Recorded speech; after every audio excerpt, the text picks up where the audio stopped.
What's going on, guys? Welcome back to the channel. So today I woke up to some really interesting news, and that is the resignation of British Prime Minister Keir Starmer. To be honest, it feels like the man hasn't even been in office that long. I know. I feel like it's only been like a year and a half or something. Maybe two at the most. Maybe two at the most, yeah. I think it was in 2024 some point, but I can't remember exactly when. I guess it would have been about 2 years, yeah. But anyways, guys, I find this really interesting because if I'm not mistaken, what's his name? Rishi Sunak? No, Boris Johnson resigned in 2022, if I'm not mistaken. Oh. And then you had Liz Truss, and she only lasted like 44 days, if I'm not mistaken, right? And then you had Rishi Sunak, and now you have Keir Starmer. If that is accurate, that means in the period of about 4 years, you've seen 4 prime ministers resign. That seems like a lot. We are going to be checking out his resignation speech first, and then we have another video pulled up that I think is going to go a little bit more in depth of like what happened. Like, I honestly don't know much about the man. I don't know anything about his policies or whatnot. I really haven't been following what he's been doing, but I will say in the comments section and in headlines I've seen different times, I feel like a lot of people both loved him and a lot of people did not like him. He was he had that kind of polarizing, leadership, or something. I feel like, though, in more recent times, I don't know, maybe the last year or so, it has definitely been more negative than from what we've seen. Positive that I've seen. From what we've seen. So, anyways, guys, we're just going to jump in here and check out his resignation speech, and then learn a little bit about what's behind his resignation. Downing Street. Starmer to make statement in Downing Street shortly.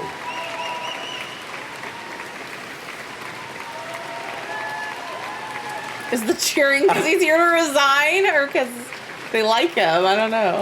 I was about to say the same thing. I don't know if the cheering is like for him as a prime minister or because he's resigning. Yeah, because of what this is. What do you assume the cheering is? I have a feeling it's because he's resigning. You think so? That's what I think.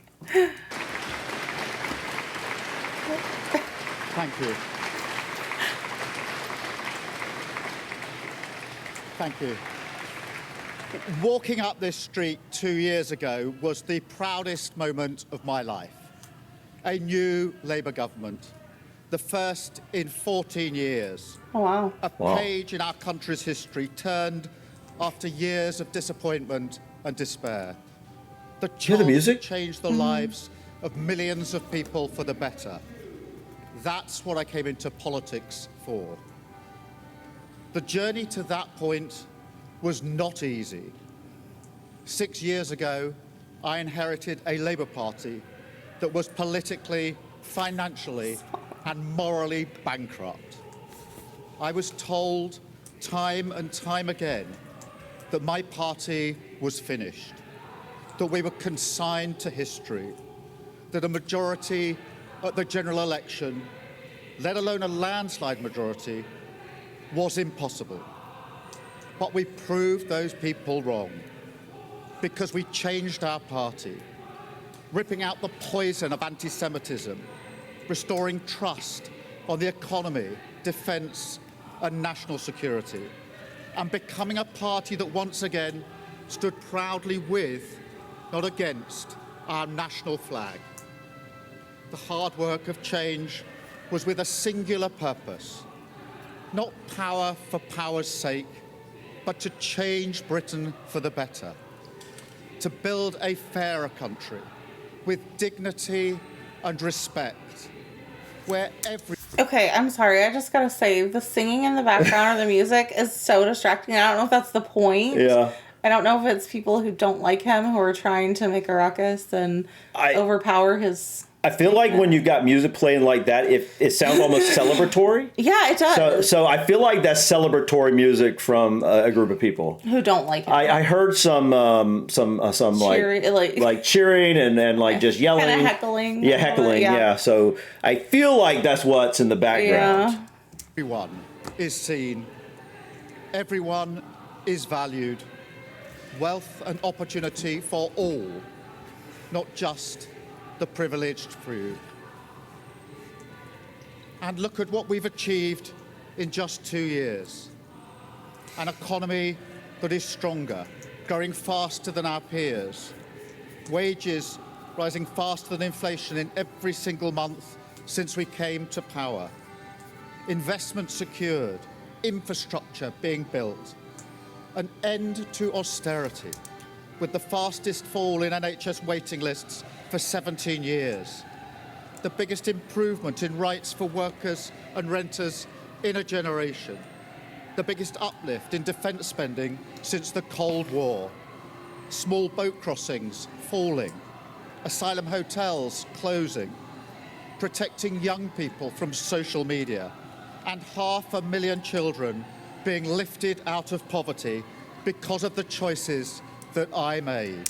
I'm curious what he means by protecting children from social media. I was curious about that too, because that's a big concern for me as a parent, is the accessibility of if anyone that to children. If anyone knows what that exactly means, was there some sort of bill or something that passed in regards to children and social media? I would just like to hear a little bit about that, or where we can look for that. Also, I just want to say too, like, all these speeches like this, it is always like, oh, look at everything I did. Yeah, they always are. It doesn't matter who it is. It doesn't matter why they're leaving. That's what they're going to do, you know. And it does, like, every time I've heard a resignation speech from some sort of politician, it's always, you know, that pat on the back type of thing, what they've done. And you're going to expect that, right? I mean, that's... To some degree. Yeah, right. But I'm curious.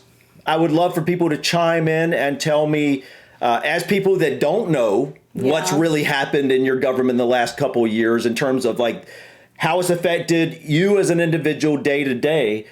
Do you feel like what he's saying has happened is accurate, or is he just... is it just like, you know, a show putting on airs or whatever? I'm sure there's some sort of mixed bag there. I'm sure that some of it's really accurate and other parts are kind of like a little bit reaching. That's what I'm guessing. I think that's usually the case. Anytime I've heard a politician talk about the good things during their resignation, it almost always feels like that some of it's like partial truth and then a lot that's not true. Yeah. But who knows? Our reputation in the world restored, with Britain once again I wonder who those people are. For decency, respect, and the rule of law, securing trade deals, standing with Ukraine, standing up for our values, and rebuilding our relationship with our allies in Europe. Change promised by a Labour government, change fought for by a Labour government, change delivered by a Labour government.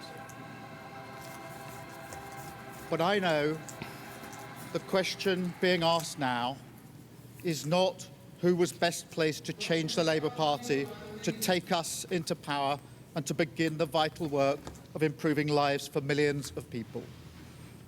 Those questions have been answered.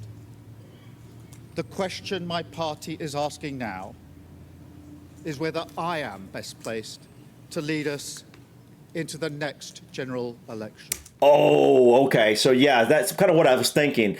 It's his the party itself deciding. It's like, for whatever reason, his own party doesn't have faith in his leadership or something. And that's, I mean, it's either that or you're resigning for your own personal reasons. And it sounds like it's because he's literally saying it's something to do with the party itself, which is pretty crazy when you think about it. Your own party just pushing you out. Yeah.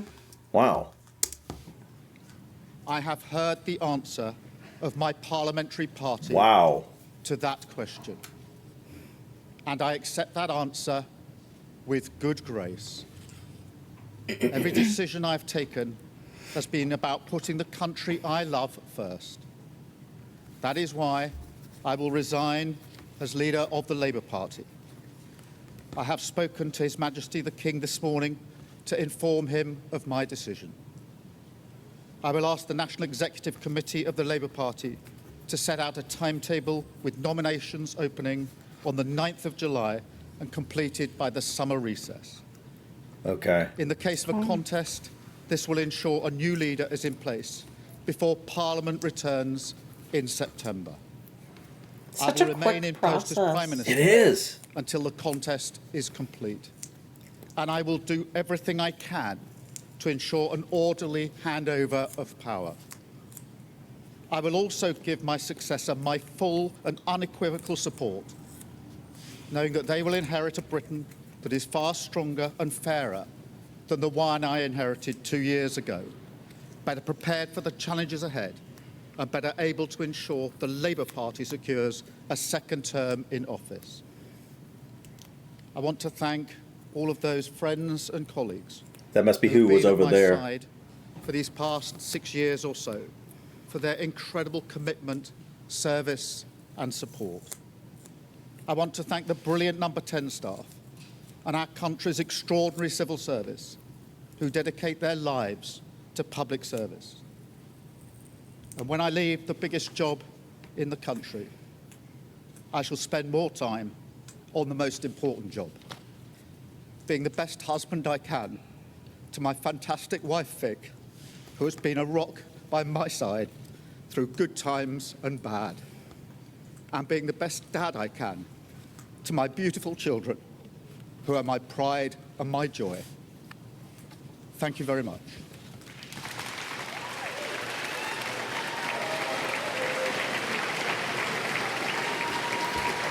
Is that his wife? I'm guessing. Looks like it. Maybe. Yeah. If not, he's got some explaining to do. Got some explaining to do.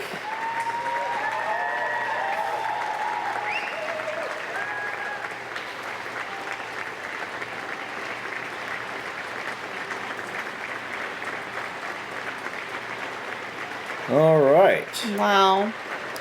Well, that seems to be the end of the speech. Yeah, seems like after that, just some pundits talking or something.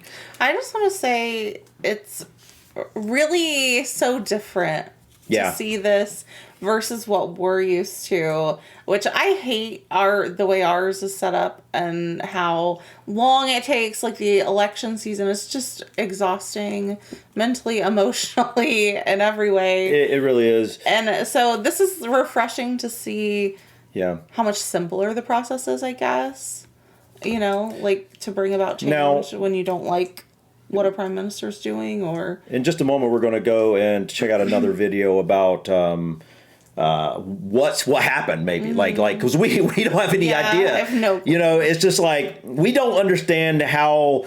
Like, I think I got an idea of the sentiment behind how the average if you take 100 people, it feels like the majority, even in his own party, don't really like we're kind of his disenchanted. leadership. Yeah. It feels like, obviously people outside his party aren't going to like his leadership. That's understandable. But people in his own party, it seems like they feel like he let them down. At least that's what I picture from the outside looking in.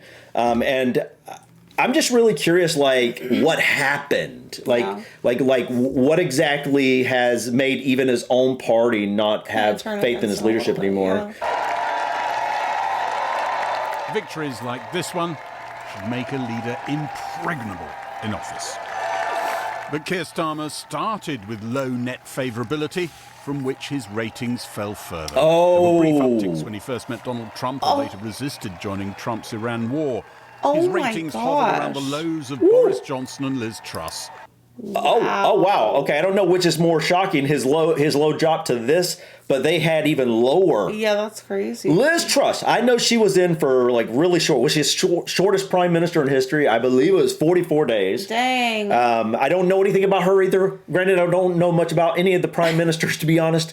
But I find it fascinating that you got down to a negative. I guess that's why she was out in 44 I guess days. so. Wow. Shoot. Okay. So it's interesting. He dropped to negative 45. Was that his lowest point?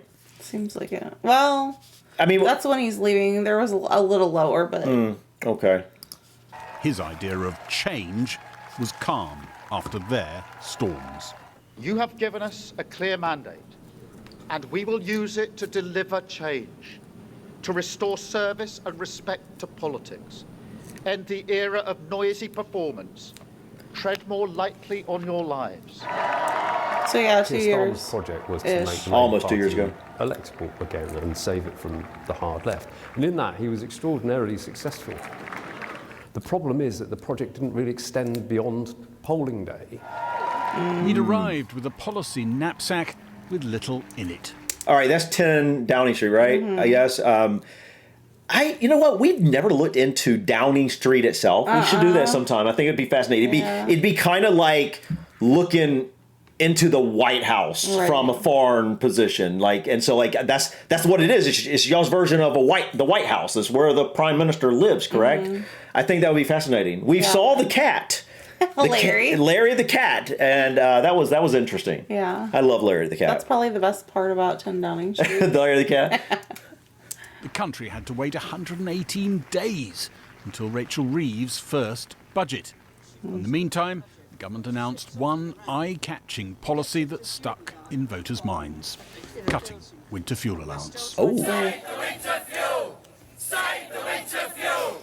Having said they'd only raise tax by just... Hold on, what is the winter fuel? Some kind of tax allowance, tax credit. Yeah, that's what I was thinking, like for maybe older people, or is it for low income? Maybe, like, what is that? Yeah.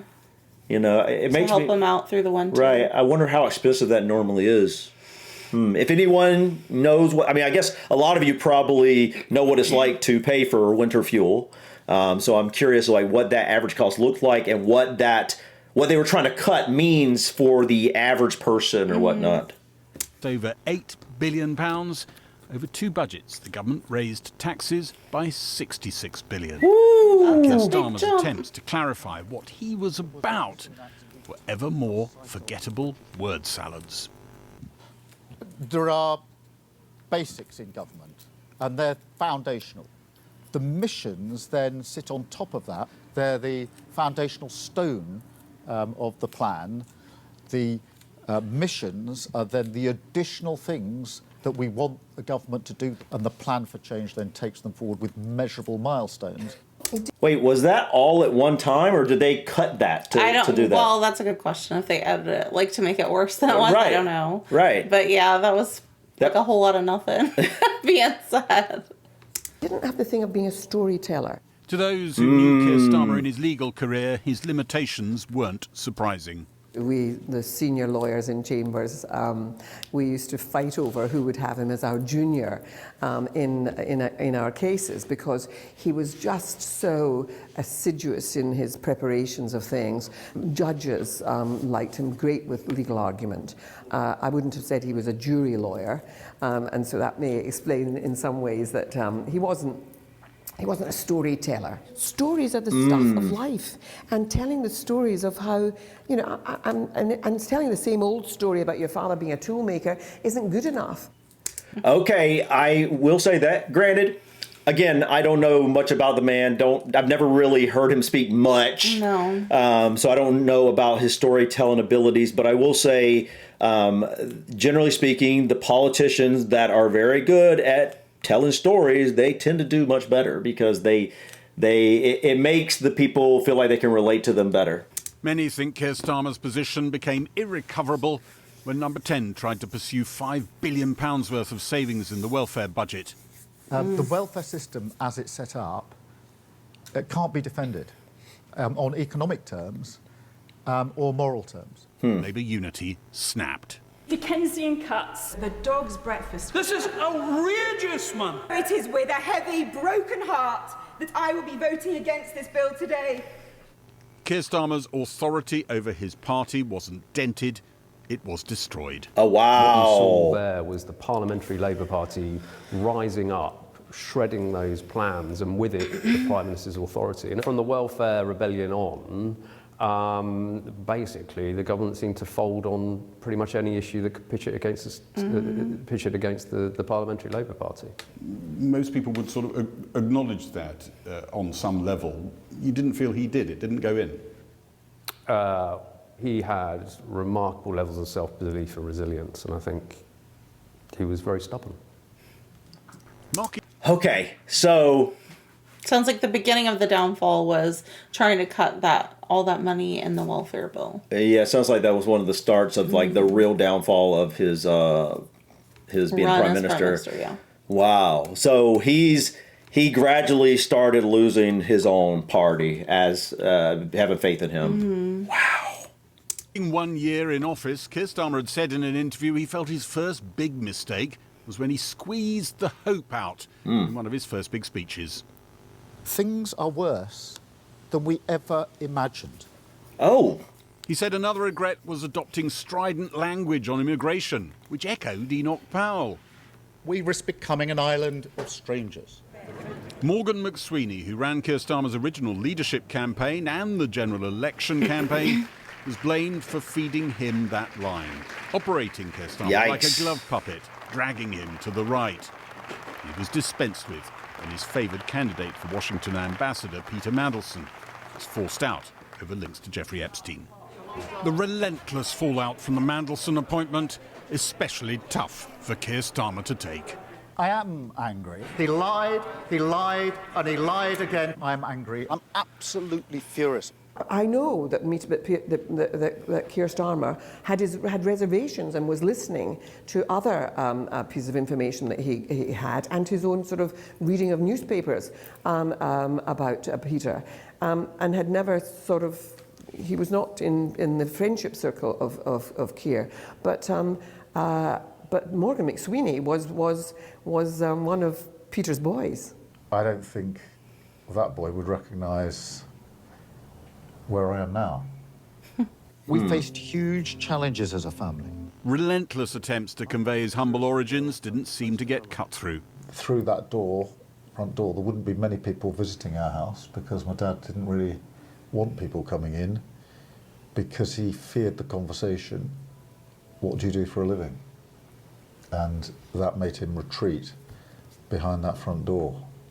Many voters found the son remote, unrelatable. He was asked how he coped with political attacks.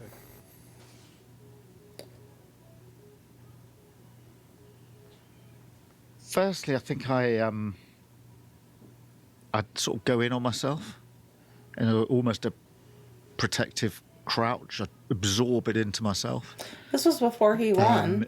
Oh, this it was March of 2023. Then begin the process of shutting out what I can shut out. He's very emotionally detached. He's probably the most compartmentalised person that I've worked with closely in my career. And I think sometimes that remoteness came across as being slightly aloof. In January, when cameras were invited into Cabinet, the Prime Minister looked like he was struggling to stay in command. Those were the cameras.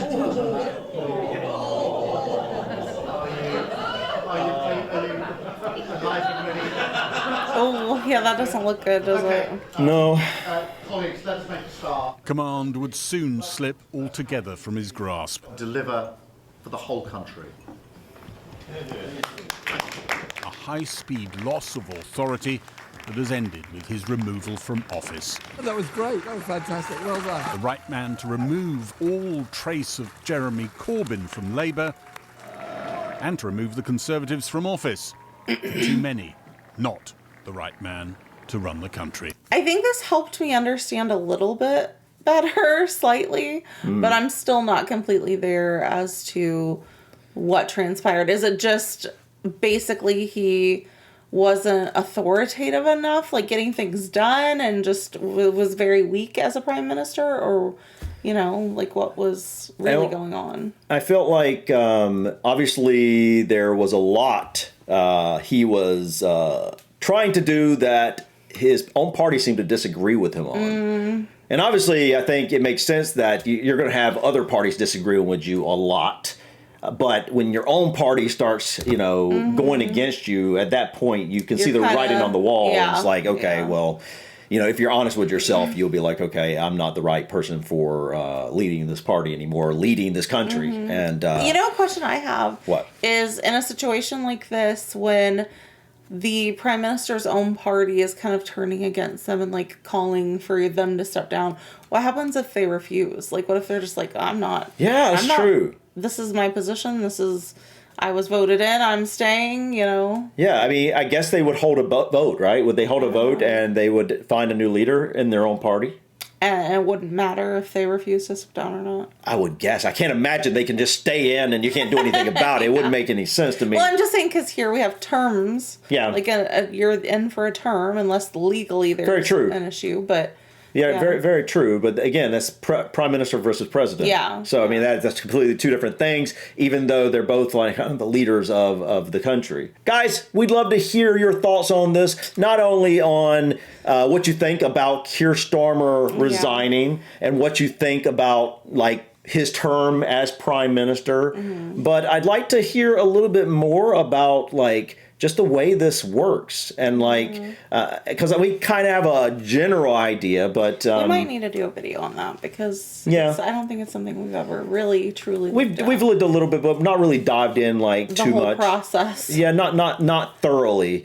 But it really will be interesting to see who replaces him. You know, steps up next. It'd be interesting to see what they want to do differently than Keir Starmer. You know, I'd love to know what. That's what I'm kind of asking. I'd love for people to chime in and tell me like, what is it ultimately that got so many people? What did he do that, like, even his own party was like, no, we got to change course here. But anyways, guys, this was really interesting, but I think that's it for us today. Thank you so much for stopping by. Please click that like button. Feel free to drop your comments or suggestions about this video or others. And don't forget to subscribe to continue to follow us on our journey. Until next time, peace. Bye.